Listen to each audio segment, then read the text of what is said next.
neat to have you here. It really is. We're excited. It's interesting looking around, isn't it, to kind of recall people's shapes and figures and sizes and stuff a little bit.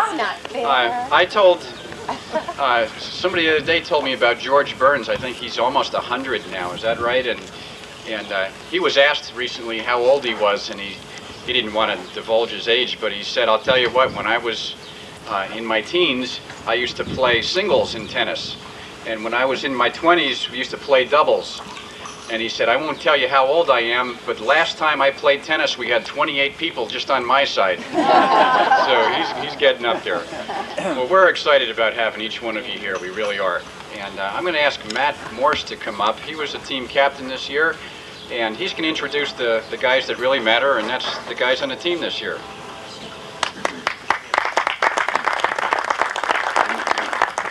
I just want to thank all you guys that put this together, and I really appreciate it. First, I want to direct your attention to about the center page of the program here, and it has the team picture and this year's stats and just the people's names. And just kind of want to recognize a couple people. I don't know if they're here. Mark Biola and Troy Block. They were two-time academic All-Americans for the team. Last year and this year, and Mark Biola was for the National Coaches Association, was picked as an academic All-American for this year. That's spanning all divisions of soccer, or all athletics. So I just want to recognize those guys. And as you see from this, we made it to the semifinals of playoffs and lost to Masters College, but we had a really good year. There's 3 people that are graduating from the team this year, about 16 returners, so they've already got a full team and some good recruits coming in. So just want to recognize the team.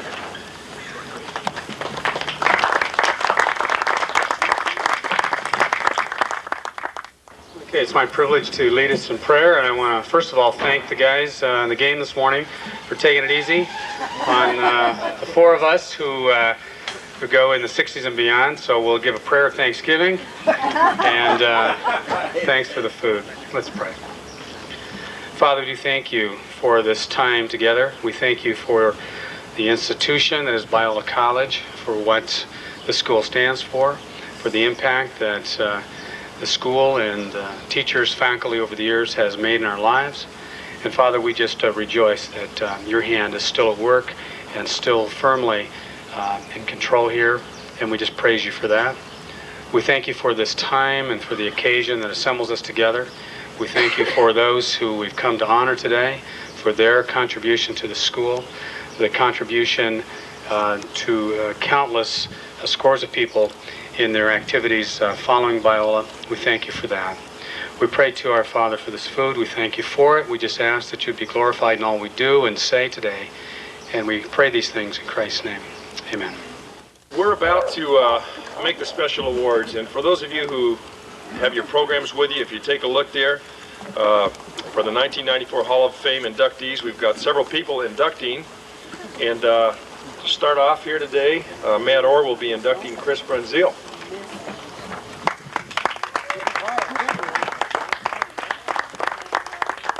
Thank you, Paul. It's a privilege, and it has a special meaning for me to be able to induct this individual into the Hall of Fame for our soccer group here. This individual has really meant a lot to me because in '86, when I became the head coach of the soccer program here, this individual was to be a junior on the team. And when the soccer team heard that they were getting an old wrestling coach to replace the former soccer coach, it didn't go over too well. But fortunately, God had the right men in the right spot, and one of the men that was there was Chris Brunzil. And I can remember walking out on the soccer field one day, and he was kicking the ball through the hurdles out there, and I walked up, and he was just so encouraging. He says, "Don't worry, Coach, we can do it. We've got a great team, and the guys will believe in you once we get going here." And it was just strictly positive, and he accepted me totally. And I know that God put Chris Brunzil there during that year. So it's really a privilege to have the honor having the selection committee choose Chris and elect him and vote him into the Hall of Fame. and I have the honor of electing him. I think some of the things that remind me of the kind of person that Chris, that that makes him deserving of this honor, is the kind of character that Chris exemplifies. I want to give you one story that will share this kind of spirit or the character that this young man has.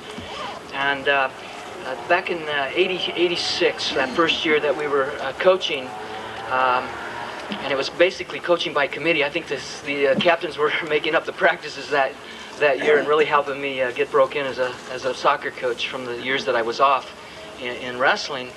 But I remember there's two boys on the field that had a tremendous desire to win. I mean, just a fighting spirit and a tremendous intensity. One of them was Leo Davis, and he's back in Colorado now in the Denver area. He's working there in construction, and we'll get to see him on our road trip this year. And the other individual was Chris Brazil. The one problem, though, is Leo was a right striker, and Chris was a right halfback. And they only demanded perfection out of each other. And I mean, it was cat and dog over on the right side of our field.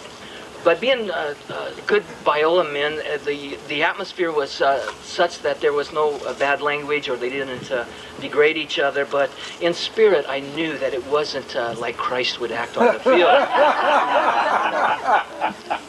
As an athlete, I respected their desire never to give or accept anything less than their best, and the effort to win was excellent. But one day I knew we had to deal with this, because soccer is a chemistry sport, and it was like two horses pulling against each other. So I brought these men in, and I sat them down, and I can remember doing it in my study over in the office that now is the bedroom of my oldest son. But I remember sitting these boys down. I said, guys, even though we're not acting like the other non-Christians on the other side of the half the field when things are going wrong, but we're acting the same way. It's just culturally accepted here at Biola. We need to make a commitment to each other and put Christ first. Not winning, not your style of play, but let's put Christ first. And I remember getting on our knees and praying, and Chris and Lee making a commitment to each other. And we made a commitment that each guy would make the other one more effective and dedicate the rest of the season to making the other guy the best player on the field. To show you what kind of men that Chris Brazil is, Lee Davis went on to the national tournament, became the most outstanding offensive attacker in the national tournament. And I think this exemplifies the kind of spirit that Chris has and will continue to have in all relationships, in that he desires, first of all, to put Christ first on the field. Another example of what draws Chris into the Hall of Fame was his character or his effort. And Chris was very demanding of himself, but he had that same demand on his teammates. He was very intense, and he would accept nothing from his teammates that they walk off the field having given their best, and never to accept anything except total victory in trying to give everything they have to beat an opponent. To give you an example of that, I remember in 86 or 87, the second year, Chris's senior year, we had lost all the horses, all the stars had left, and we just had a bunch of pickups, a bunch of guys that had red-shirted and come out of the woodwork. I think Dave Christensen was one of those pickups on the left side. Well, those pickups took us to the district finals, and we were playing a game that we were not supposed to win. I mean, we were playing Westmont. I think they had maybe lost one game against UCLA that year, and they were ranked number 1 in the nation, and they were to walk all over us. But there was just something about these guys, and Chris was leading the way, and Dan Fosmeyer was in there, and they drew out a couple freshmen to start playing outstanding. But I remember in that game that Chris and Danny both had to come off the field because they cramped up. I mean, they were working, and there was so much heart in that game. And Westmont just kept coming at us, and we kept coming right back at them and taking everything they have. We were in their shorts the whole game and just really attacking. And when these guys went back in, I mean, it's 5 minutes and we had these guys back in, and then we're coming down to 10 minutes and we can feel it. We're there and they're knocking, and they know they've got to have it, and they can't understand why they aren't beating us. And I see Chris Brazil, center midfielder, up in the front line, attacking one side of the half fullback. They're switching the field. Chris was 60 yards across the field on the other fullback, and he's up there, and my strikers are dead. And Chris Brazil is not just doing his job, he's doing the whole job, and he got us to the national tournament. And that's the kind of man who was on the field. He did what he had to do to take us on. And that exemplifies why Chris is being inducted into this Hall of Fame. Effort, character, godly character, and effort. And then last is spirit. And Chris loves soccer. I mean, he loves the game. I'm surprised he even got married because he loves the game so much. Of course, if you know Renee, you know why. That Chris gave up soccer for his lovely wife here, but he still loves soccer. In fact, he's got her playing the game. So this exemplifies the kind of man that Chris is, because he loves the game. He goes out and he enjoys the game and loves it. To give you an example of that, we beat Azusa in the regional final out here to go back to the national tournament. And it was a great win, and I can remember celebrating. The next day I'm coming back, and it's so good to come to school the next day when you come off of a big win and you're going to the national tournament. And I'm walking through the middle of campus, and I have early morning class, and it was about 7. And right here where the bell tower is, it wasn't there then, it was just a brick area here, and there are sitting our soccer goalposts. And they're all decorated, and there's words and statements and focal points all over them. That's the big thing with Coach Orr, do it or die type stuff. And it was written all over that. And all the campus is going through. And I mean, they're talking about Biola soccer. And Chris Benzil was an individual that really represented Biola soccer, not on the field and not at the national tournament, but in the student body at Biola University. So, Chris, it is my privilege today and my honor to be able to hand you and induct you into our Hall of Fame, representing the Hall of Fame committee.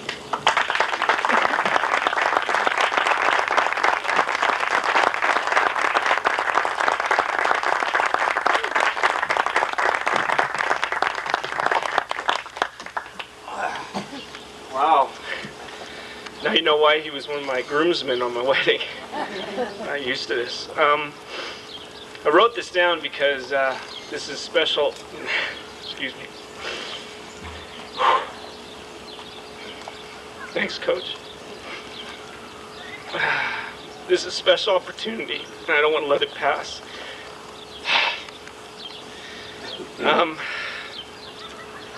Wanted to thank God for this special honor, and thank also some special people in my life.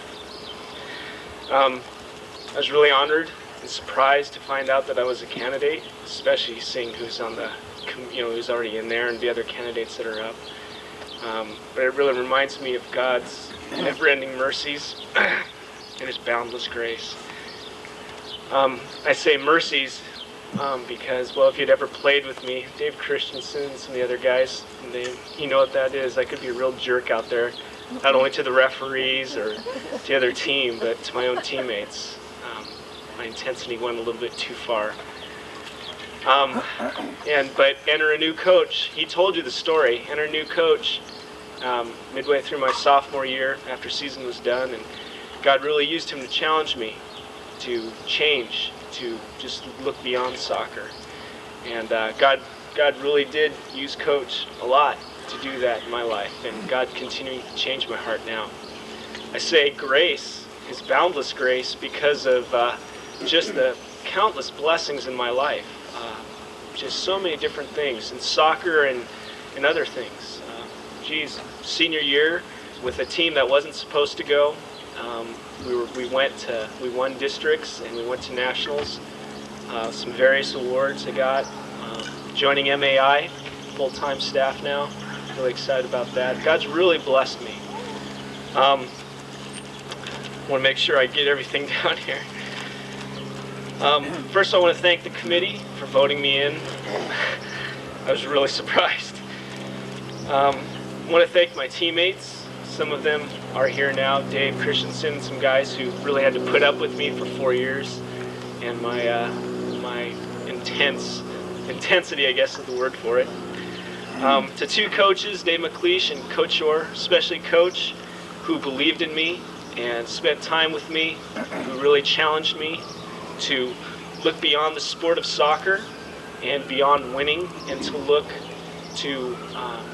inside, to see that this arena of soccer really does, things can carry over to life, and you can learn a lot out there in the soccer field, and to look beyond just winning. And that's just so thankful for that.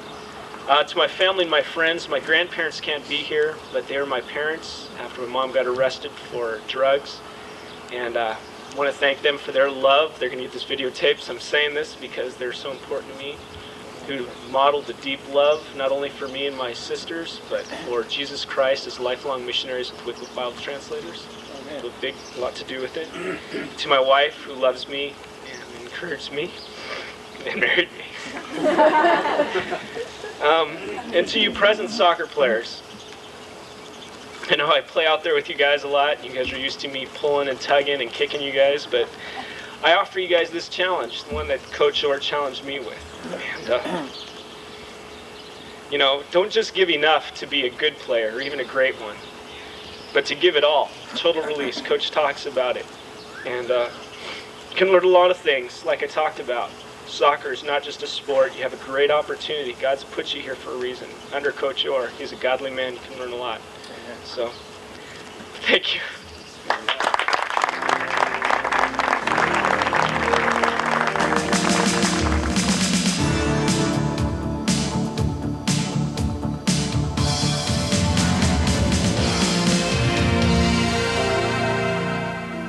It's an honor for me to be able to introduce to you Matt Orr this year.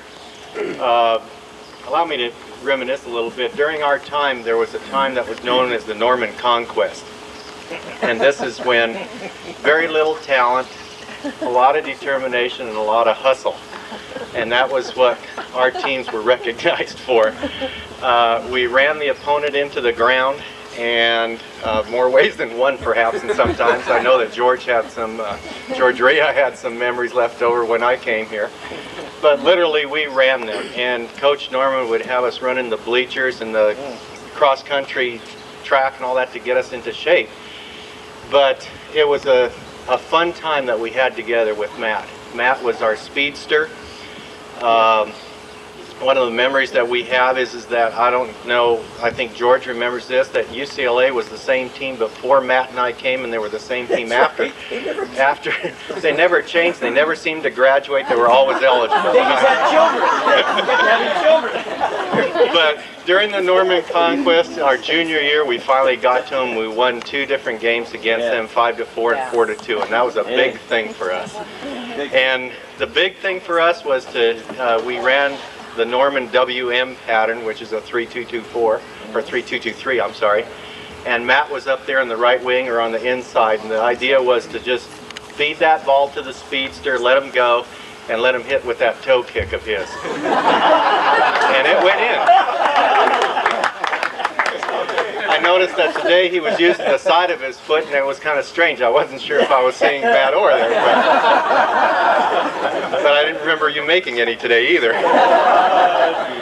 But Matt would just run blazes right down the field and score the goal. Also, many of you may not know that Matt also played baseball. And I was trying to figure out how many years, and I know it was 1 for sure, and maybe 2, that Matt also played baseball, and of course that kept the pitchers off guard. And then Matt's third big thing for speed was also wrestling. He was an outstanding wrestler. He was a captain his sophomore year, all the way through his senior year in wrestling, and wrestling really flourished during Matt's time. He later became the coach here, the wrestling coach here, and I think perhaps the new guys don't remember, but Matt has a lot of accolades on his coaching abilities, not only in soccer but also in wrestling. The program here was so good that Matt one day told me he really didn't have to recruit. People came to him. And that's the program that Matt has developed over the years. And last but not least, I guess I didn't know, I wasn't aware of this, but he was also being a Cupid person along the side here. I was told that he played Cupid to Paul Gizzi, and I wasn't aware that his coaching abilities extended beyond the athletic field. But apparently he did, and that kind of astonishes me because Matt is so shy that many times we wondered how he met Pat. And I do remember Pat being the cheerleader. So, and they're outgoing, so I'm not really sure how that got together. I don't know if Pat asked Matt or Matt, I'm not really sure, but anyway. But I also remember Matt not only being quiet and shy, but also loving the Lord a lot. And his leadership throughout the years exemplifies somebody that loves the Lord and that has been a leader as his team has showed in some of the things they've written and said about him. He's a father figure to these young men, and also he's a spiritual leader to them. So it's my privilege to introduce to you Matt Orr.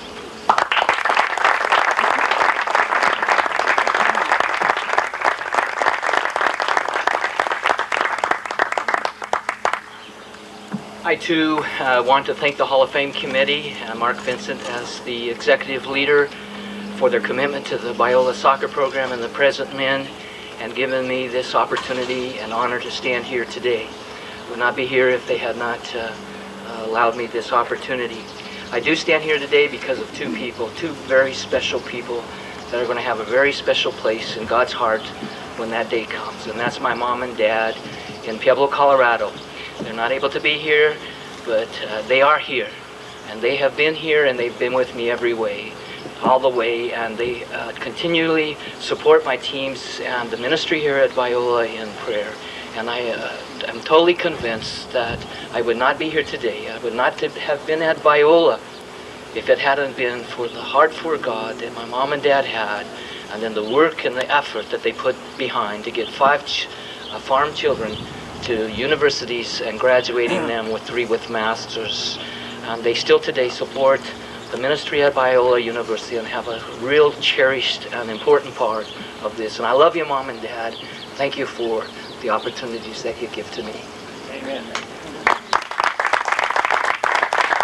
When I came to Biola, there was 3 men that really impacted my life, and they were coaches. I had some good teachers, and they worked strong with me, but there was 3 men that really gave of their lives to me. The man that really impacted me the most was Mr. Colin McDougall.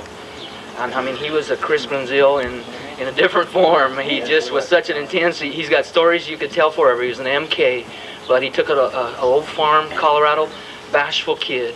He took him into his home, and he nurtured him for 4 years. And I really owe a lot to Mr. Colin McDougall and the time commitment and the love and the effort that he put into my life. And then Dr. Norman really nurtured me in soccer, and brought an old football player and put him on the soccer field and made him effective. And he's a wonderful man. He's impacted men for the Lord for many years here at Biola University. And Dr. Norman also brought me along as a faculty member and has given me the opportunity. So Dr. Ed Norman, I just really thank you, and I'm here today because of your love and effort that you put into me. And then Mr. Charlie Sarver in baseball, and in other assistant soccer coach, and in my boss as an athletic director for many years has really encouraged me and impacted my life. And I really thank them for that effort, and I owe them a tremendous gratitude.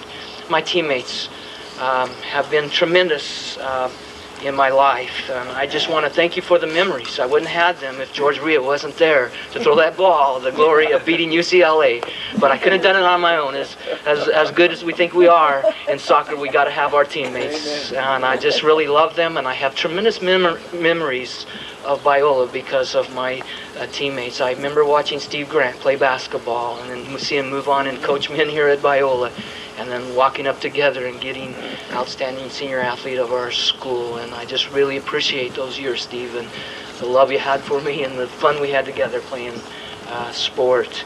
And Marty Lonsdale has really impacted me as a teammate during those years coming in. Really, Marty's and Steve and Jack Cedarholm were out of the mold of the regular soccer player during my years. They knew how to play soccer, and they came in and they took some raw talent, and we really developed and played well.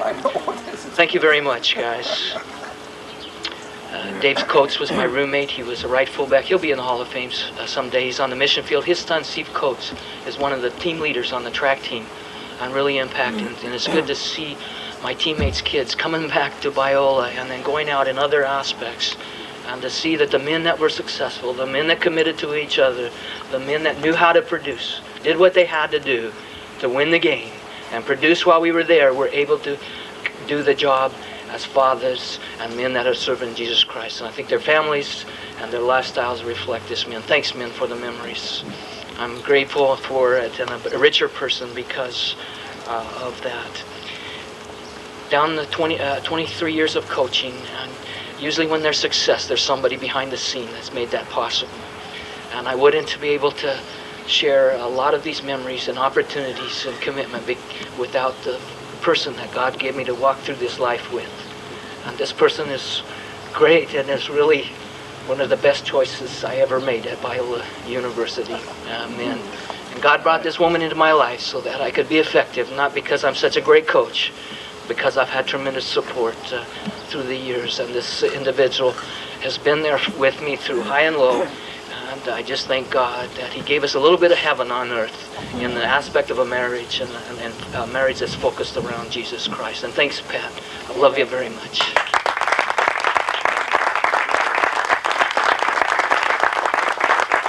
I would be remiss to not share some of the later years and just the love I have for my children and the way they've really supported me as a father, and my immediate brothers and sisters, the way they've been with me. I've been fortunate in that all my brothers and sisters came to Biola, except my sister, and then she sent her kids with me too. So, you know, I left home, but then home came with me, and I had the privilege of dorming with my brother, two of my brothers, and to watch them go through Biola and watch them develop and make a commitment to families. And some of their children and nephews and nieces are here today and at Biola, and I thank you. My brothers and sisters, for your support for this ministry and this opportunity to receive this award. I am honored. Thank you. God bless you.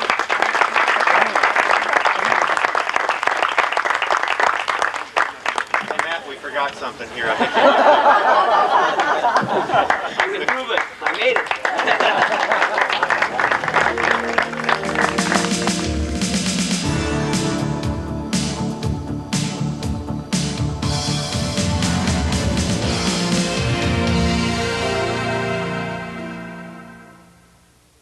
Mark Vincent, I hate to say this, but I have this image that you were a preacher. And the other day, I was talking to Matt, and I said, Matt, what does Mark do? And he says, well, he's with a printing company. I said, oh, you're kidding. So I've removed your halo, and you've got the pulpit.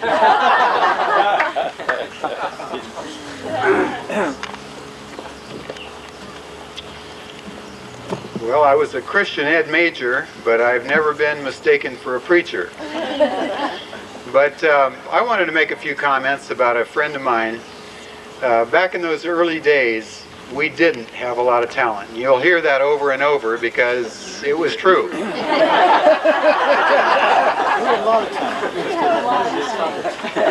didn't have a lot of talent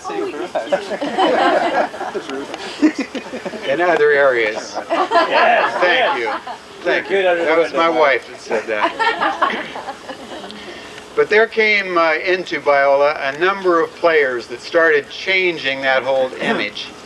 And the person that I'd like to introduce to you, and we're going to induct today, is George Ria. He was one of those people that actually brought some soccer talent. And of course, we know of many others later on that actually had soccer talent.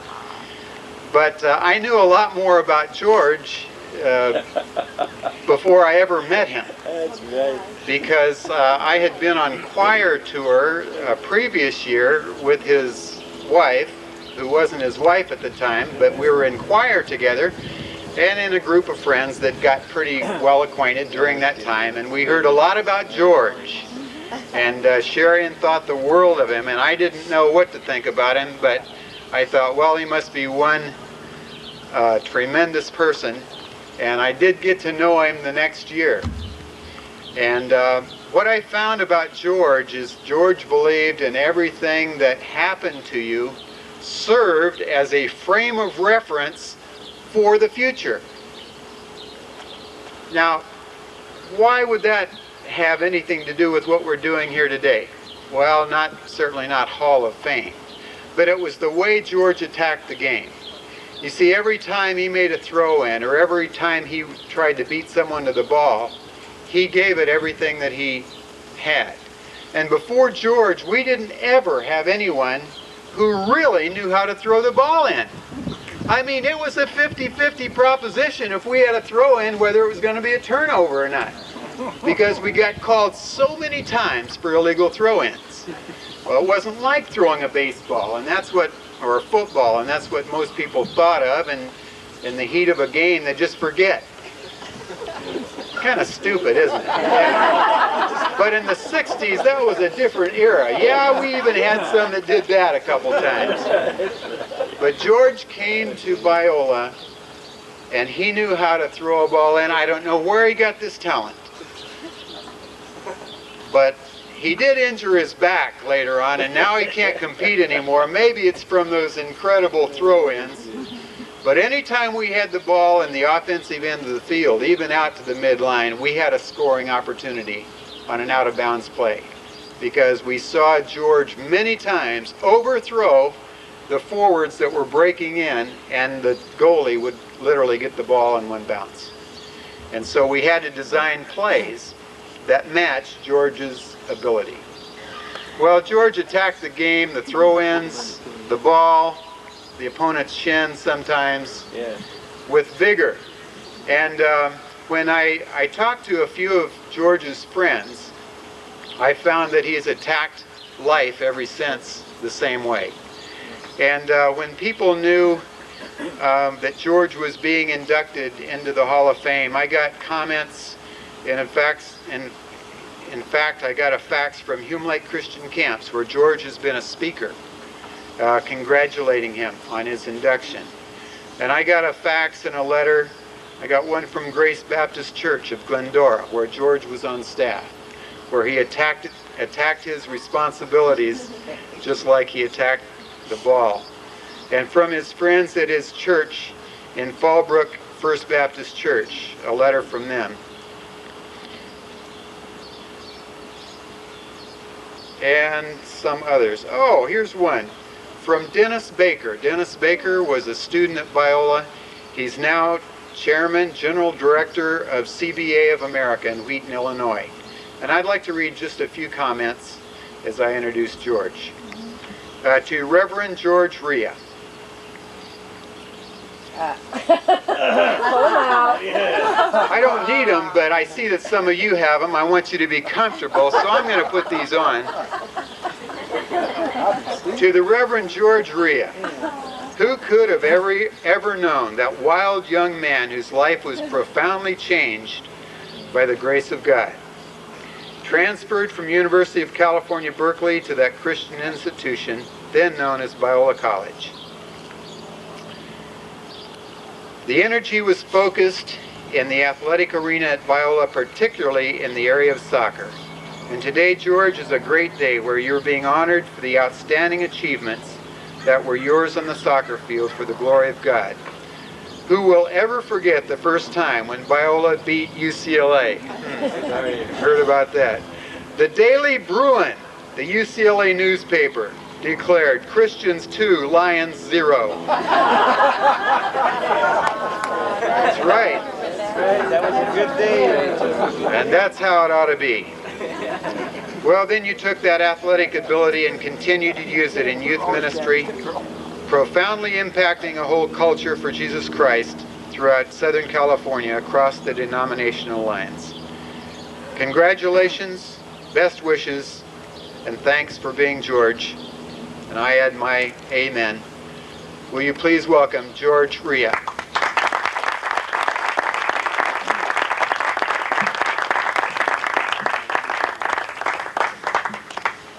Diane, get my picture. I'm trying. Cut the glare off of both of our heads, please. There you go. Congratulations, brother. Thank you. I'd like to tell you a little bit of what it's like to come from University of California at Berkeley and hit Biola. I was there in '61 and '62 on a football scholarship, and it was really the land of the fruits and the nuts. It still is. It's a real unique place. I was in a Christian fraternity and enjoyed a gentleman named Don Muma, who was the assistant pastor at the First Presbyterian Church at Berkeley. We used to eat dinner every Monday night with about 20 other Christian guys at our fraternity. If we got some people from the International House in, he'd come and we'd talk about the Lord and have good times. From Berkeley, you come to Biola and you really don't know what to expect. You're a football player that's kind of all hands and a little gruff, and they don't play football here. But you fall in love with people like Matthew, like Mark, like Wendell Benet, who's in heaven today. And because you fall in love with these people, you don't know how to play soccer, so let's learn how to play. And God granted us a good time with Coach Ed Norman and some other gracious men like Danny Cahew that made us look good. He was an African that was just a speed merchant. Unbelievable. Get the ball to Danny and we're heaven. You know, I mean, that's the way it was. Just a few men like that carried us, but the fellowship was everything to me. I mean, right down from my fraternity, I mean, the nude mud wrestling up in Berkeley in 61 and 62. And you come to this campus and you can fool around and still have a good time and not get in too much trouble. Take Mark's ukulele and sing under some girl's window, and we would try to get into the window and they wouldn't open it. We would try to get in anyway, and we did get in trouble a couple of times that way. Yeah. This is the kind of environment we had. My claim to fame was I was out of bounds while making a name for myself with Matt Orr. It was a great thing that God gave me, an ability to throw the ball halfway across the court, and we had anything we could use. We come up to each other instead of being finesse players like yourselves. I mean, I've seen some of the Biola players now, they're gifted. If Wendell and I would make a good play, we'd say, "Did you saw his legs off?" "Yeah, I did. I got him really good." You know. And Caltech used to swear at us. I tell you, we heard more from Caltech and UCLA. We got new languages, but eventually we learned how to play the game a little bit, and God was gracious to us. Taught us a lot of things. I recall inviting UCLA to play here in a tournament, then having dinner with them afterwards. And we put a couple of them out of the game. And they were hurting, so they went over there and were drinking vodka and orange juice. And we went over and we said, maybe we better let up on these guys just a little bit, you know, and try to be a little bit more finesse oriented. And I think the game ended up in a tie or something like that, and they came up afterwards and told us, you know, we didn't like you letting up on us. We knew you did. And we sat in that cafeteria and talked about the Lord to a lot of guys. Jock Sutherland, wonderful guy. Had some wonderful times. And the ministry was everything that came out of soccer. We weren't good enough to make it really what it should be. We were foundations for men like you to take Biola to what it should be. We were never that good. But the ministry aspect of it is what everything was all about. I got to tell you about a couple of men. I just have to. We'll say it jokingly, and then I'll say thanks to the folks I want. We did a lot of things. I can remember Ken Fleury being a fullback for me. We called him a fire plug for God. He's a little wider than I was. That's unbelievable, you know. And I remember giving Ken X-Lax cookies because he came all the time and raided my cookies. And we gave him X-Lax cookies, and Ken Fleury, I thought we damaged him for life. I thought it was all over for Ken Fleury. You remember those days? I thought he'd never run or he'd never stop running. I was not sure. Those are the types of things you laugh about. But you know when it really pays off? I'm at an annual meeting for conservative Baptists, and Ken Fleury is being honored as one of the finest missionaries in Brazil, who's established a lot of churches. When I go across the stage and hug him, and he goes across the stage and hugs me, years of marvelous things cross our hearts. It's unbelievable. It's unbelievable what God gives you. And it goes back to soccer and the sweetness there, I'll tell you that. It does. It goes back to athletics. Athletics is a foundation for ministry. I don't care what anybody says. It teaches you how to live the game of life properly. And you never... people think life's a little bit like golf. You think you're going to always get better. That's not true. When you play golf, you know you don't. Some of the best days are the past days. That's why Peter kept telling us, I would stir you up by way of remembrance of the things that you're established in. I was established in a couple of people. Their fellowship reminds me of things. Every time I see a Hume Lake News and see Mark Zinson's picture on there as on the board of directors, it encourages my faithfulness. Oh, I remember a cute little red tam he used to wear on his head, you know, as a goalie. And other things like that we used to do, but more the faithfulness and ministry that he is now mean everything to me. When I think about a church and I get tired of a church ministry, I think of Ken Fleury establishing 30 churches in Brazil, maybe 40, while we speak. You know, just a guy I almost killed one day. I remember trying to stack 100 guys on a single bed. We did it. We stacked 100 guys in a single bed. And you had to time yourself on and off that bed, because what does the bottom guy do? Well, we could put him in heaven in a real short time. You put about 20 guys on top of him and he just can't breathe. We timed it. Those are the types of things that you do with athletics. And yet, well, the other guys wouldn't get into it. Then the ministry comes out of it after that. A guy like Bob Long will come up to me and put his arm around me and say, we had the sweetest time of life. It was a great foundation for ministry. He's a pastor. He says, every time I see your picture in the Conservative Baptist papers, he says, it encourages me more than you can say. Because we remember things we shared, pole vaulting here or in soccer. I remember throwing that to Matt Orr and seeing that go in the goal. I'll remember it all my life. UCLA used to just rub it into you, just, grind you like this, and they got so good one year that they would kind of fool around with us. That really ticked me off. If you're a competitor, it just bugs your... And when we finally put it to them, righteously, I mean really righteously, the ministry made sense to me. God has a way of telling you this, boy, he which hath begun a good work in you. You know the rest of that, guys? Say it. He will perform it until what? Hey, we just get started in athletics. But the faces that you establish yourself with today will never grow old. It's amazing what they do to you. It pushes you. It pushes you hard. It pushes me in ministry. It makes me think evangelistically. When I see something about Matt, I get guilty. I say, hey, I've got to start pushing a little bit some scholarship program here. It's my responsibility for him. That's the first thing I said when I came here. My job is to make sure I support the ministry. Not just because I want you to go have a great time, because I know what's going to happen 20 years from now. You're going to pull a paper out and you're going to see something, and it's going to blow your mind for Jesus. It's going to push you like nothing ever pushed you.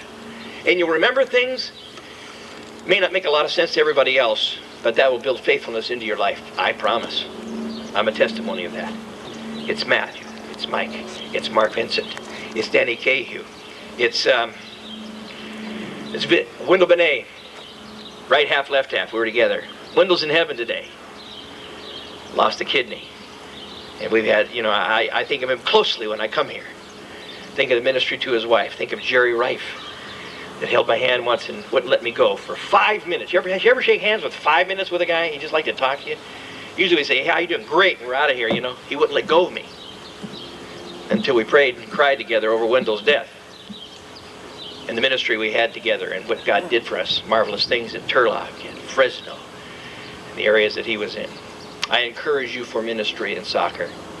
It's a foundation for more than you ever thought possible. It's a memory that'll make your ministry in the future if you have the right foundation today.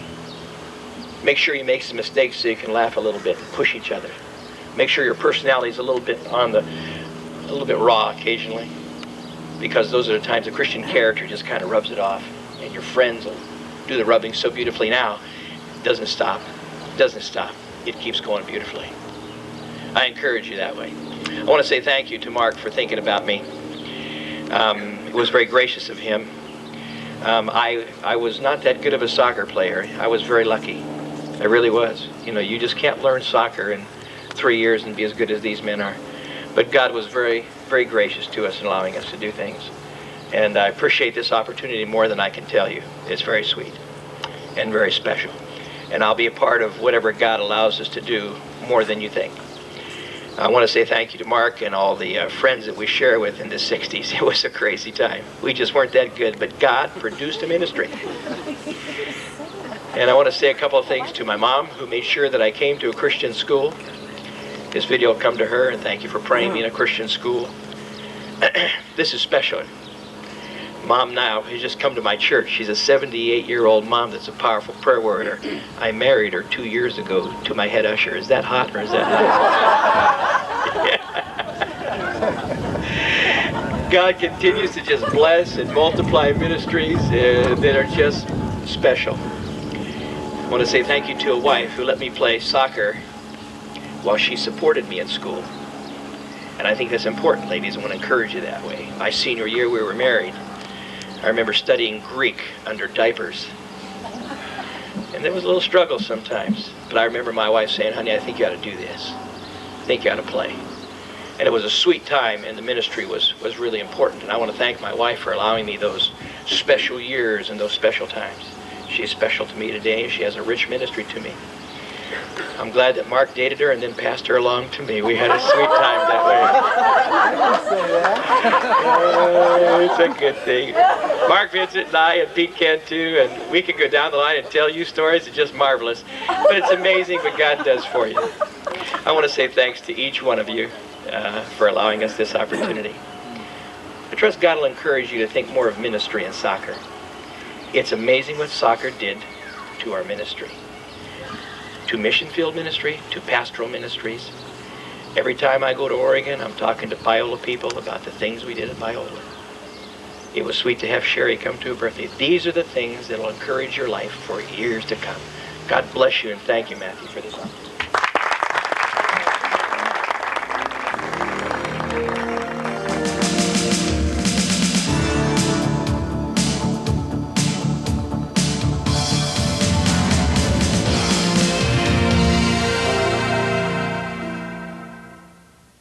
It's my pleasure to introduce Mike Hilty. And I think I'll start by one of the first pictures that I have of Mike on the soccer field. He was the goalie and I was his left fullback, for whatever that was worth. And I think the thing that I have kept in my mind about Mike on the field, and it is really quite true, that as you notice, each of the older men who get up here say the same thing. We had no talent, we had a lot of drive. Amen. Mike and I were on the first soccer team, and our objective was damage control. The thought of winning was the same as going to heaven. What we wanted to do was hold UCLA under 10 points, and when we did this, we thanked God for miracles in the 20th century. Now that's what we were like. And I shall never forget one of the first times that Mike had to stand in the penalty box while the penalty kick was coming down. And all of a sudden, the ball was off. And Mike was standing there, and he was standing there. It just seemed like he would never move. It was going to be a point. And I was shouting inside, "Move, Mike, move!" And he wouldn't move. And all of a sudden, at the last minute, the ball was going to his right.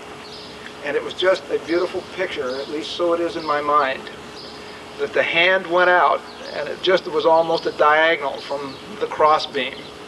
And he just started leaning over, and I looked at that, and I said, the man was coiled. I watched it, and I said, he's plastic, man. He didn't even move. He just stretched the whole time. He stretched. And he finally fell down, but he had the ball with one hand, and he brought it to himself, and he was down.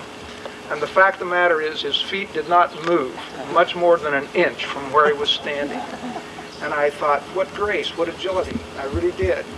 And from that point on, there were times when I could actually watch him play, and I loved it. Because of anybody, maybe with the exception of Danny Kiu, if there was anybody who had any sense of grace about them on that field, it was always Mike. And that is the picture there. At least for me, I was always in a cloud of dust. You should read what Coach Cox said about the rules. That is not the way the rules were told to me by Coach Cox. Coach Cox said, you get to the ball first and then you run them down. And I said, I can do that. I never saw soccer in my life. I grew up in Colorado. I played football. That's all I knew, that and baseball. And all of a sudden, Coach Cox says, you can do anything you want to the player as long as you get to the ball first. I said, well, I can do this. And I did. That I could do well. And we put a number of them over on the side from time to time. And that's how I got to the Hall of Fame. So far, we didn't have any wrestlers or anything like that. But Mike had a grace about him. There was always a fluidity of motion. For me, it was jump, start, move. But Mike, it was just continuity all the way. And if there is really a time to use a term that's close to hackneyed, but there is poetry in motion as far as I'm concerned, it was Mike. And I have never forgotten that. Mike's head was always in the game. He didn't always win what he wanted to do, but he knew what he wanted to do. And he knew what should have been done. And when it was his responsibility, he was there. I was always in front of him, and the man always talked, just always talked. I don't know if you ever talked to Bill Pearson, but your voice is still in my ear. And he's always telling me where to go and what to do. And it's a heads up, Don, heads up, heads up. And in between the heads up, he was telling us what to do. Sometimes he'd tell me to get a halfback over to the left or bring him back. And he just seemed to have an entire view of the field. He knew what was going on, and he knew what should have been going on. And to the best of his ability, he was trying to get us to get it on. And that was Mike. And that's the way he was. There was a grace in his own performance, but there was that same fluidity in thought as well. And what you watch in all of this is basically you're watching a leader, because off of the field he did the same thing. He did it primarily with me. And I don't know why, but he did.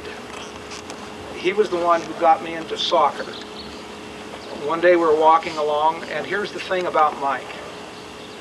There's a number of things that I will tell you. And in any of these situations, I was somewhat reluctant. But regardless of my reluctance, I was into it. Mike had me into it. I did not have a mind of my own around this. This was the way he was. He was, how should I say it? All right. We're walking just over on the north side by those old girls' dorms. I don't know what we're doing. I'll probably come back and talk to some girls. And he says, we're starting a soccer team, and I'm playing. Why don't you come along? You join us too. I said, soccer? What is soccer? Now, Mike's head is in the game. He says, well, it's kind of like football, except we play it with a round ball, and when it's on the ground, we kick it. It's kind of like kickball at school. And who in the world wants to play kickball when you're in college? I do not want to do this. Mike, I am not going to do this. No. He says, oh, come on down. I said, no, I am not going to do this. If we don't play football, I'm going to stay with cross country. That's all there's going to be about it. Next thing you know, I'm in a suit. Next thing you know, I'm playing soccer. I'm saying no, but Mike has me there. What else? Mike one day says, Spurge Elder has a job for me to do. I says, well, what is the job? Notice it was for Mike. He says, there's a whole bunch of cars that have been repossessed by Pacific Finance, as it turns out. And he says, we only work. Now notice, Spurge Elder had a job for him to do. First person singular, next sentence. First person plural. The only thing we have to do is work for 5 days, Monday through Friday, from 6 at night till 6 in the morning. He said, I'll split the cost with you, whatever we make. I said, Mike, I don't want to do this. I don't need the money. If I'm going to stay up that late, it's going to be doing something besides that. We were down somewhere around South Central, doing basically junkhound dog work. I think Pacific Finance gave him some dimes to call the police if things went wrong. And so there I am sitting in a brand new Oldsmobile that it's purple and something else with a dome light on, trying to sleep or trying to study, doing nothing but muttering the whole time. And I'm saying, why am I here? It's because Mike basically says, come on, we're going to do this. And the thing of it is, I never said no to the man. I never said no to this guy. And there's any other number of things that we could say, except for this last one. I started going with a soprano that was the most beautiful girl in the world. And I dated other girls. This wasn't my first one. And Mike is going back to Colorado with me. School is over. This was in 1961, June of 61. He's driving my car, and I'm sitting there, and pretty soon he's saying, like her? Yeah, I like her. You like her a lot? Yeah, well, what's it to you? This is pretty much the idea. And the next thing you know, he says, well, who knows? Maybe this is the one that the Lord's going to have you marry. And all of a sudden I thought, that's right. I'm going to marry this woman. And a year later, almost to the day, I walked down the aisle with Alice. And this was the thing about Mike. All of a sudden, he broke every rule of interpersonal engagement that was my own set of rules. He showed up in my life. And I remember thinking to myself one time after getting out of the car, what's this guy doing in my life? I didn't invite him in. And he's here to stay. But you could never say no to him. And that's the way he was with the soccer team. And as I understand it, that's the way he's been with his ministry wherever he's gone. He kind of worms his way in your life. You say no, but he's there. And pretty soon, you're glad he's there. And the next thing you know, he's saying, come on, we can do this. No, we can't do this. Yes, we can. I don't want to do this. We will do this. Sure we can. You know, this is the way it is. And you're off doing it. You might be muttering and complaining. But pretty soon you find that you're the better for it. And it seems to me this is the mark of a leader. When you can gather men around you and get them to do what they don't want to do and do their very best. And it is indeed a mark of a very good leader when you will get them to do their very best when they're muttering and complaining about it, and pretty soon they find they're enjoying it and the man was right.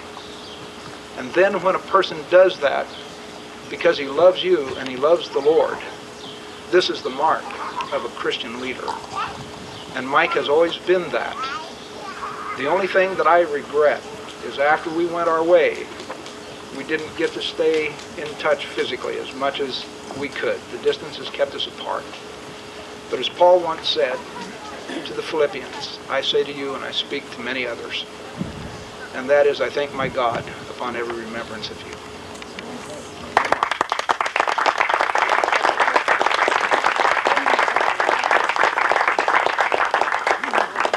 Now, Mike, step up here.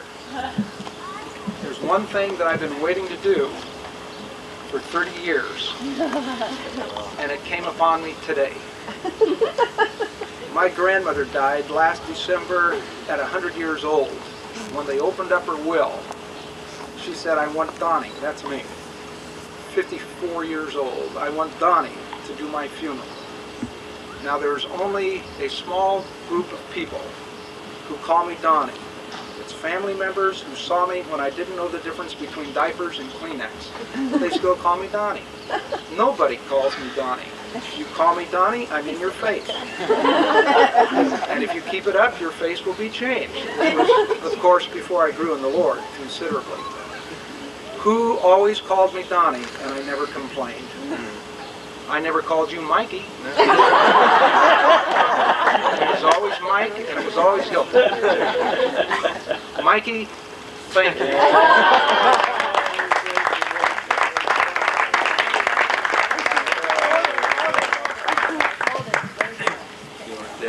This is my best side over here.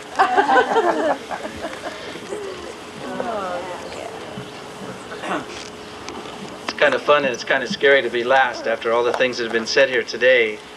Got a little nervous with George Rhea up here because I thought he's either going to take an offering or give an invitation. He was working us pretty hard. Fruits and nuts. I can't believe that one, George. Oh my goodness, there's so much history here, being on the first team and also having this honor. This is very humbling after leaving Biola so many years ago. My children call me Father Abraham, the Ancient of Days. You know, I want to just hitchhike on some of the things that were said and then try to draw this together as I make my remarks. If I remember correctly, Don, I don't want to play Jim Everett here, but there was something like 17 of us on the ball on the soccer team, and 10 of those guys went into full-time ministry. And soccer was not only just on the field, because it is true what you've been saying, we didn't have a lot of talent. We didn't even know what soccer was. Like Don says, it was true. We called it kickball. We had no idea. We had no clue, except for Daniel Cahill. Danny called me Peaches, or no, I called him Peaches. He called me Buana. And, his dad was one of the chieftains for the Mau Maus in Kenya. And Danny was dynamite, absolutely dynamite. The only thing with Danny, though, you knew if we got behind, he'd get discouraged. And it was a good lesson on life. And so if we could keep Danny pumped, we'd do okay. But we always got behind, so it was kind of brutal. But you know the practice field. I don't know if you guys have lights out there now. We never did. In fact, we never had grass either. It was very interesting to be a goalie. We had grass. They called it that, but it was really bad news. But Danny would practice shooting after practice would be over, and of course now it's getting dark, and cars would literally stop up there because here's this white shirt and pants moving. You couldn't see the legs and the arms and the face. And I was hiding behind the goalpost. I didn't want to be killed because he had such a strong toe. And they'd say, what is that movement down there? And just a super guy. I had the privilege of going to Africa and being over there. Coach Cox, who I was hoping could be here, was a pastor here in the area. He's a Canadian. I think he played more hockey than he played soccer. But what a man of God. And we learned a lot from him. He was very animated. He talked all the time, and so when you played, you enjoyed playing. If you did something wrong, you didn't enjoy that because he'd let you know on that too. But he had a very difficult task, taking all of us and molding us into soccer players when, as I think some of you have already said it and Don said it, you'd go for the player first, and then wherever the ball went, you'd go for that. Secondly, because of our football backgrounds, I remember playing, there was a parking lot over here. I think some of that has changed. We'd play volleyball with our heads, so we'd learn how to head the ball. There was some kind of infraction if we used our hands. There was a mud puddle out there in the middle of the field. You remember that, Don? We did something wrong, and so we had to dive across that mud puddle, and the coach would throw the ball. Well, he never threw it so you could hit it. It's so you'd go face first into that puddle, and then he'd stand and laugh. It was tough. It was really tough. Of course. But we learned a lot. We had Bible studies together. We had prayer groups. The guys grew. We had UCLA here. We called it a coffee pour, I think, at that time. We shared Jesus Christ with them. We didn't have showers in the gym like you have now. We had showers in our apartments, so the team that would come to our apartments and take their showers after the game. We were all given a tract to give to these guys. If you don't know what a tract is, it's the story of Christ in printed form. And we'd share with them what Christ meant to our lives. Those were some dynamic times. They were really very special.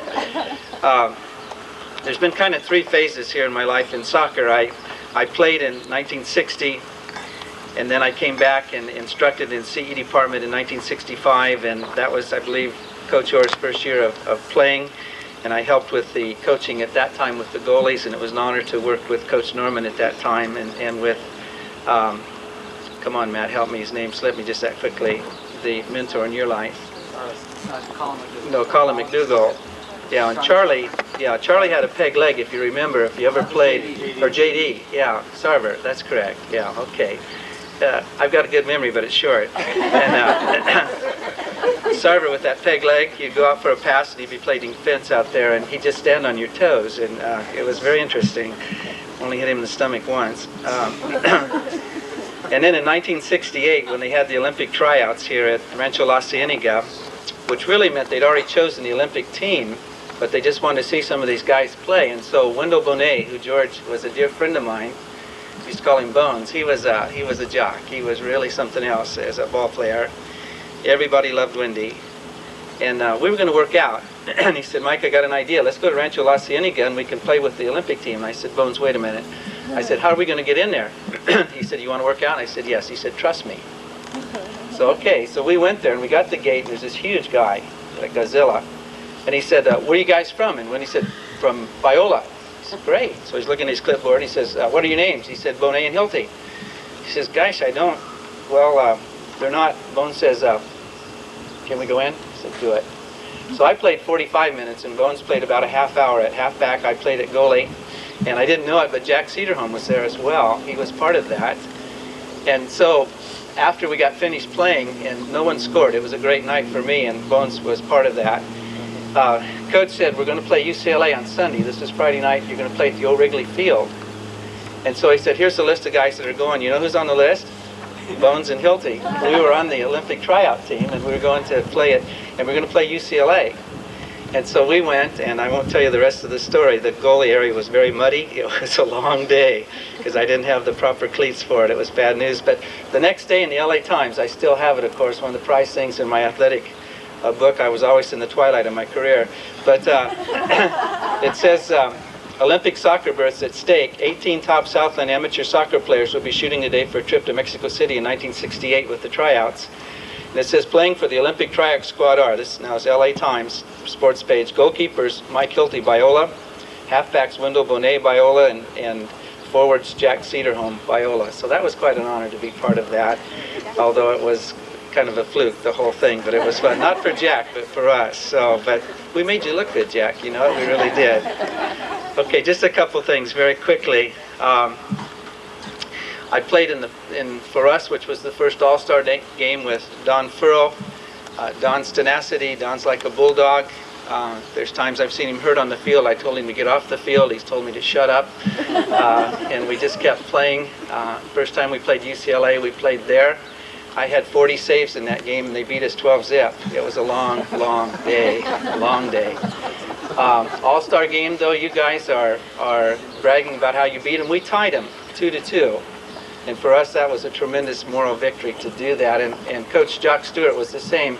On that week, just before the All-Star game, they had a halfback, which is on the national team in Norway, come. He played on their All-Star team. So there was no rules at all who played or who didn't play. You kind of get a loss for words, and that's good for you guys. I want to give credit to several people. First of all, to Bob McCullum. That name means probably nothing to any of you, but when I came, he was our AD. He was the athletic director, Dr. Bob McCullum. He was from the East. It was his idea to have soccer at Biola. We didn't have the finances. We didn't have the resources to play football. All of us wanted to play football. And he said, no, we're going to play soccer. Sir, we don't know anything about it. He taught us how to play soccer. He found John Cox, who's a pastor, a mentor for us on that first team, and they taught us how to play. And we were bad, but we won 2 games. And Jock Stewart had been around for a long time coaching and playing soccer in the Southern Cal area with UCLA, said that was incredible. We got the Sportsman Award from the LA Times at our testimony. They didn't say those words, but it was really evident on the field, which was terribly exciting because we were out there, first of all, to represent Jesus Christ. So I want to thank those 2 men. John Cox is in Florida now. I don't know where Bob McCullum is. I've lost track of him, but they're the ones that really put the foundation together and brought soccer to Biola. And then also I want to thank the committee for this selection, and it's very humbling to be standing here because I wasn't much of an athlete, but to be part of this is incredible. And then guys like Don Furrow, who were a tremendous inspiration. If we were going to beat somebody, Donnie was always there to help me, and yeah, I did yell a lot, but Don always responded and always did something that made me look good, and so that was a privilege to play with him. I played with your Brazilian missionary as well, Ken Fleury, and we did the same thing to him. He came for those chocolate chip cookies, and it was incredible what happened, just incredible. And then I want to thank the Lord Jesus, because that's, after all, guys and ladies, why we're here. We're here to represent Him, whether it be on the soccer field, in the classroom, at home, our family, our ministries, whatever it is. And I just want to share this with you, and then I'm finished. Soccer became really the love of my life. My main focus was to play soccer. I believe we were playing Pomona, and I don't know where Furrow was. He bailed out on me, and the other halfback and the fullback and the other halfbacks were not there. And so this guy came down all by himself with the ball, and so I just kind of threw my body. I'm not sure, can't chew gum and walk, but I went after it. And ended up with his toe in my back, and I fractured 3 transverse processes. And I went to get up the next morning, I couldn't move. You ever get a bad Charlie horse in your leg? Well, this is like 3 Charlie horses from the upper leg down to your knee. I couldn't move, it hurt so bad. Those are little bones that grow off your vertebrae. And I thought, gosh, my first thought was, I can't play soccer anymore. And it was so clear. The Lord said, Mike, we've got a problem here. This doesn't happen to me very often. And I said, well, Lord, what's the problem? I've got a bad back. You know that. That's a pretty big problem. He said, no. He said, your focus isn't where it's supposed to be. And I said, wait a minute. What do you mean? He said, well, I don't feel that I have first place in your life anymore. And that old saying that when you're on your back, then you have to look up. I had to do that. And I had to ask forgiveness and say, that's correct, Father, and you're right. Because it became my focus. And he said, I want your priorities, first of all, to be Jesus Christ. And then whatever flows from that. And it's a privilege to play, and it's a privilege to represent me out there. And so I've never forgot that, because there's times I get my focus in the wrong areas. And I still get that gentle nudge of saying, Mike, wait a minute. We have a relationship here, and I demand, I will be number 1 in your life. So Mark, thank you for the letters and the phone calls and all of that. Thanks to the committee. Thanks to the Lord Jesus, and thanks to all of you for being part of this. And I want to thank my family, too, for being here with me in this special time. Thank you.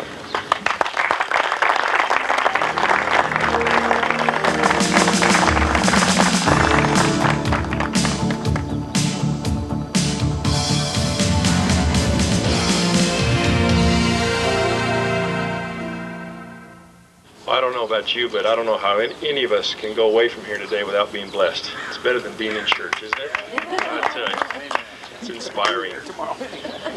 Just a couple things here. We're about to do something very special, but I was sitting over there with Don, and we got to looking at everyone that has been inducted today and honored. And Biola guys, in case you didn't take note of this, maybe just to get a scheme on how to be inducted in the future, notice every one of the inductees so far has married a Biola girl. No? Okay, one exception. Oh, maybe better reconsider that one. All right. But, He converted her. she works at Biola. All right. Took her to keep you straight, Chris. All right. We're at a really special part of our program. We're about to award the very first annual Hall of Fame scholarship. And if you will turn in your programs to, the pages aren't numbered. You can sort of follow along there with me.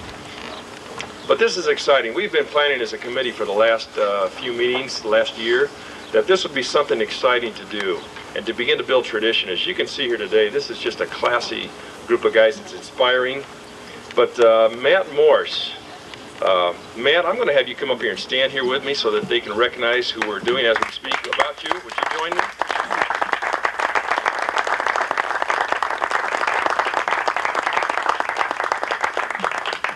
We'll even give you a few words for a speech, so this will give you a chance to prepare it, okay?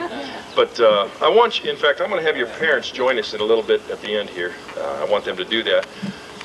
Matt has been a key player at Biola, and it's kind of funny because as I first came around Biola last year again after some odd 16 years away looking at the guys, I was too busy with the girls program, but began to notice the guys, and at first the way Matt was wearing his hair, I wasn't sure if he should be playing on your team or mine, Matt, but I began to see something about Matt that was standing out. You know, if you take a look at the statistics, they speak for themselves based on the number of goals. Anybody knows if you've been a forward or if you've been a goalie, somebody scoring those kind of numbers, playing that many games, you know what, I have to admit here, man, I was looking at games and thought of that as goals. I go, man, this guy's terrible. I took a rocket off him this morning and couldn't even handle it, and I was afraid. I hated to look, but the ball hit me, and then it carried off and was spinning. I go, oh no, that one's going in the goal, and just went around. And everything that Matt shoots, he plays with our Seahorse team, everything he shoots has this sort of a wobble to it. And as a goalie, you don't know where it's going. It's terrible, but Matt has incredible physical talent and skill with the ball. And there's something that's more important, though, than his physical talent and skill I want to point out. And Matt, I haven't asked your permission to do this, but in playing for our Seahorse ministry team, Matt did something. He was very discouraged at one point in the course of a few games that had occurred.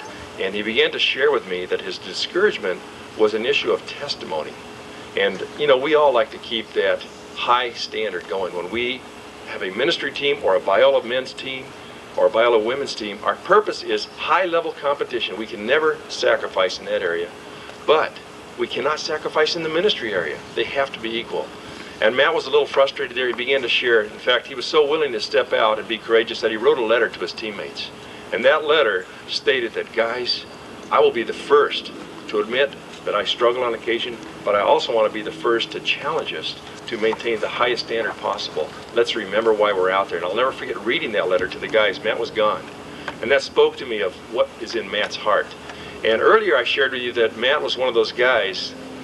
I shared with you the guys that wanted to go to the mission field. Matt was one of those gentlemen that has his heart set on the mission field someday and continues the tradition of serving Christ on the mission field. Now, that's not to say that, and I think one of the things that needs to be said out here today is that the entire world is the mission field, and we know that whether or not we're pastors or missionaries or wherever we do, we have so many missionaries that have come through Biola Soccer. It's just a miracle. It's amazing.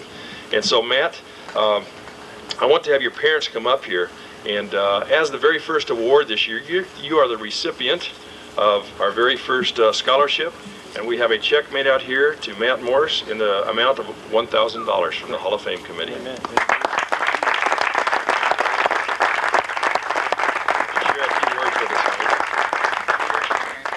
I didn't know about this until today when I just happened to look in the program. Because I'm kind of in limbo here. I just finished my last year of soccer and I'm kind of transitioning, going into graduation and everything, so I haven't spent a lot of time with the team this year. And so I want to thank first Coach Orr for this opportunity to play at Biola. I didn't really want to come to Biola. I had my heart set on Westmont for some reason. And just, yeah, I say that now. Just in coming to making my decision, my senior year of high school, contacting 3 different schools, and Biola was one. My parents said, you know, you might as well apply to Biola, you know, it can't hurt, so I'm okay. And Coach Orr played one of the key parts in me coming to Biola. I didn't get any response from the other soccer coaches, and he actually came to 2 of my games and contacted me and just made a real effort to bring me in. And then I wasn't a real special player coming out of high school or anything, and he offered me scholarship, which really surprised me. And I was like so scared coming to play college soccer because I'd never really seen a college soccer game before, and just walking on the field, all these big players knocking me over and everything. I was really out of shape and just a small guy, but I just felt like Coach really saw a lot of potential in me, and he was always on me, on my case, yelling at me and singling me out, or it felt like it. But so he made me work hard, and it paid off in the end. For about the first 3 years, I played with injuries almost the whole time, but I was able to come through finally in the end and play an injury-free season. And so I want to thank Coach for that and giving me the opportunity. And I want to thank my parents too, who have tremendously supported me through high school, through college. They live about a half-hour away, and they probably missed only a few soccer games my whole Biola career. They even come to my games, my Seahorse games now, and they've become like the mom and dad of the soccer team. They bring drinks and candy bars. It's kind of tradition started when I was a freshman, and by some other parents. But they carried it on, and it's just amazing how much they meant to me. And I've just always felt welcome, and my friends I know have always felt welcome in their home. They've gone on vacations with me and my parents. So I wanted to thank them as well. And just want to thank the whole committee for making this possible for me to not have to worry a little bit more about graduating with a lot of money and prices of Biola going up higher. So this helps out a lot. And I also want to thank my girlfriend. If you noticed, the one year I didn't score any goals is the year I wasn't going out with her. So it makes a difference. But I mean, we're looking forward to a future together, hopefully. And she's supported me tremendously throughout too, and doing a lot for the soccer team. And so I just want to thank everyone for this opportunity.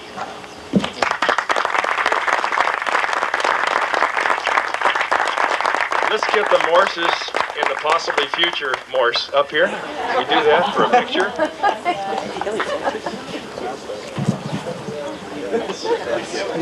That was a slime master.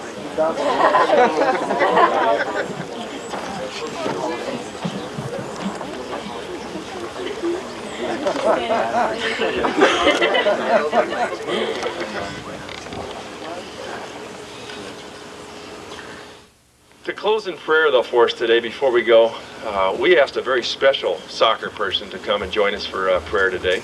And I say special soccer person, he happens to be the athletic director here at Biola. But my fond memory of coming to Biola 2 years ago and accepting the women's job was when Dave Holmquist said to me, he says, Paul, 1974, he says, Biola, Westmont. Biola beat them 2-1, first time to win in 14 years, and you were in goal. He said, man, what a memory. Incredible. What a memory to have as well, beating Westmont the first time in 14 years. I'll never forget the tears that came down. But I think with everything we've shared today, and before Dave closes in prayer, I think it's obvious once again that what has really been brought to honor today is the impact that Biola soccer has had, not only locally, but around the world. And what a memory. And let's keep that tradition going, soccer team, Biola guys. Dave, would you come and close a great day and a word of prayer for us?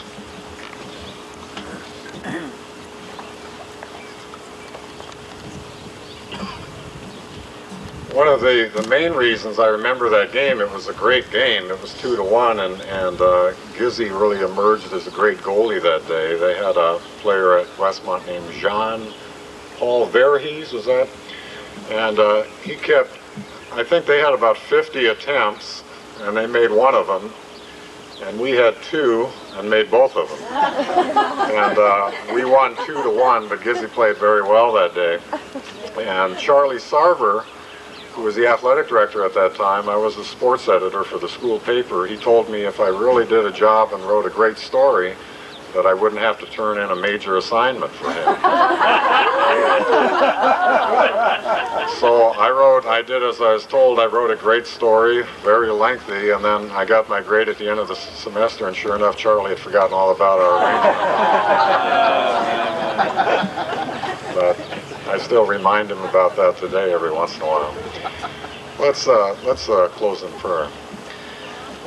Father, we thank you for this program, for over 30 years of this program, and for the way in which you've been honored through it. We thank you for these men who spoke today and who were honored. We thank you for the encouragement of hearing their words and what they were doing at the time they were here and what they've done with their lives since that time. We thank you for Matt and the way that he really wants to honor you through this program and encourages his players in that way.